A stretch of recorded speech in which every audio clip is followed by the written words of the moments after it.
Institute at Fisk University. And of course, Dr. Winbush, before we had our first commercial break, we were talking about some of the events dealing with the recent race relations conference at Fisk University. And I think one of the things that is quite striking in reference to this conference is the whole element of race and technology. I think that you mentioned that, the very fact that you're connected with the internet. But let's talk about that because I think that that offers a new perspective in terms of race, which is to say that not only were you at Fisk University physically on the campus, but you were literally all over the world. And let's look at it from that perspective. Well, we did something. We toyed with the idea of broadcasting the conference on the internet, and we did. I was initially skeptical about how many people would log in on a global level about race, but I said, you know, let's try it. Well, at the end of the week, and these are actually last week's statistics, we had 11,700 people from 16 nations who logged in to some aspect of the conference. Every session was taped, and within 1 hour it was put on the internet so anyone could view it free of charge. I was surprised at how many people logged in. We're actually compiling the data right now. But people from as far away as the Fiji Islands, Sweden, Germany, Europe, South America, all over Central America, and of course the United States logged into our site. So it was truly a global conference. Several of them sent questions in, which we tried to ask at the conference of the participants and so forth. So it was really a much broader interest than we had initially thought, you know. And not only that, it will also have its impact in Washington, D.C., I would imagine. It has. I met with the president of the executive board at the White House a few months ago, my assistant Shirley Sims and I, and they sent 3 delegates from the White House to our conference. They told us that they really liked what we were doing here at the Institute because it was open and honest dialogue, and it kind of moved beyond some of the superficiality that tends to occur when we talk about race in America. And so you're having an impact not only nationally, but also, but what about locally? Well, yeah. And I say that primarily, Dr. Winbush, because I think quite recently you were in the local press dealing with an event which is of some note around here. Let's talk about well, you know, it's been interesting because usually when you do something, you know, I've learned from dealing with media, when you do something well, there needs to be criticism. If you do something bad, there needs to be praise. Well, I think we did something well and there needs to be criticism. The fact of the matter is that the Race Relations Institute is more than the summer conference. This year we invited people. It has an incredible local impact in terms of educating people. We invited the cast from the film Amistad when it was first premiered back in January to, you know, be at Fisk, and we had over 700 people to come out. We sponsored a church burnings conference between the FBI and some of the members of these churches that have been black churches that have been burned. So we had several programs, and we are not a civil rights organization, never have been, never will be. We are an educational institution, and we try to do research, bring people together to talk about race so that we can develop public policy and influence public policy in that direction.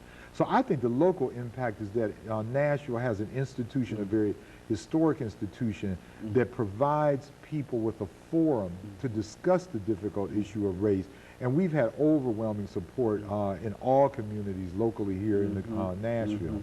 And now, this was done under the auspices of a Kellogg Foundation grant. Now, the last time you were here, you talked about some events within the accumulation of that grant. That is, what impact do you think that this will have in terms of grantmanship and that kind of thing for Fisk University and for the... Well, it always helps once you get, you know, grants, you know, to get other grants. And one of the things that after, you know, the last time I was on your show, we've also gotten grants from the Ford Motor Company, Pitney Bowes has been very generous to us, Xerox, the First Amendment Center here, and of course our First American Bank. They all like what we're doing, and they've been contributing to the Institute, and we expect even more.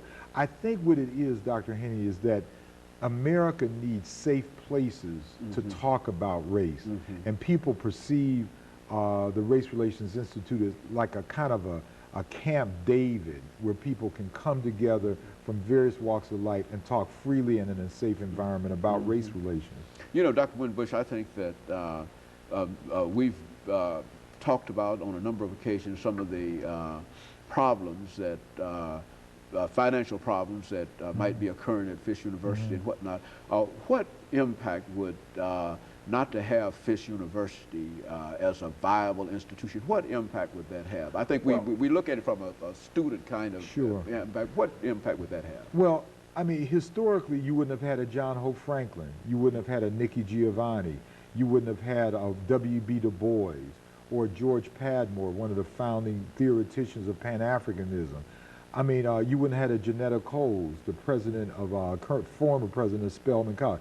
You may not even have had a Bill Cosby, because as you know, his wife's dad graduated from Fisk, or a Cornel West, whose parents met there. You cannot write a history of the 20th century in terms of Black America, or for that matter, America, without including Fisk. And Fisk, while it has always had issues about finance, it has been one of the greatest producers of Black intellects in the world. I'm amazed when I go overseas to Africa. I was in Belgium a few months ago, and I had a Fisk hat on down the street, and a Black Belgian came up to me and said, "Are you at Fisk University?" And I was surprised that he had even heard of it. And we got into this conversation in broken French and English, you know, about Fisk University, and he had read about it. So Fisk is probably, it's the oldest university in this city, and is one of the city's most valuable resources. You know, Dr. Winbush, as a psychologist, I think that, and we've had, and I say this primarily because Fisk University is an historical Black institution. Yes. And quite recently we had Dr. Lafayette from American Baptist College, and that too is a historical Black institution.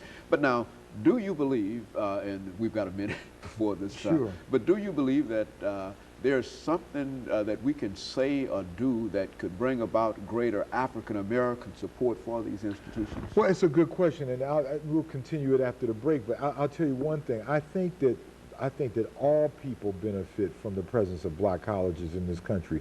Everyone who goes to an historically Black college, their income is higher. Clearly, there's less issues of crime and so forth. Everyone benefits, the society benefits from the education of Black children at historically Black colleges, and they will always be here. They may oftentimes run into trouble, but they will always be here. So their death might have been predicted time and time premature, again. like Mark Twain said. Okay, but they will be here. Absolutely. Very good. And of course, I just wanted to get that statement from you on the record, because I think that is generally a valuable resource, incredibly valuable resource. And I just wanted, you know, to hear you say that for the benefit of our public.